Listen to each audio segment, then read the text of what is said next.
tanghali po sa inyo. Magandang tanghali rin po. Hi, Magandang araw po sa inyo. Ito po yung barkada ninyo. Barkada kami niyan eh. Hi, Pepe. Kamusta ka na? Long time no see. Si Senyorita. si Senyorita. No habla español, un poquito na mas. Poquito. Yes, pero alam nyo ba na si Jose Rizal, isa siyang polyglot.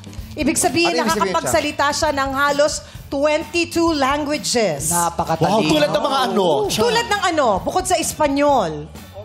Korean, marunong po? Hindi po. Ay, Ano raw? Chang, fake news pala, Chang. fake news pala ito. Fake news pala, Chang.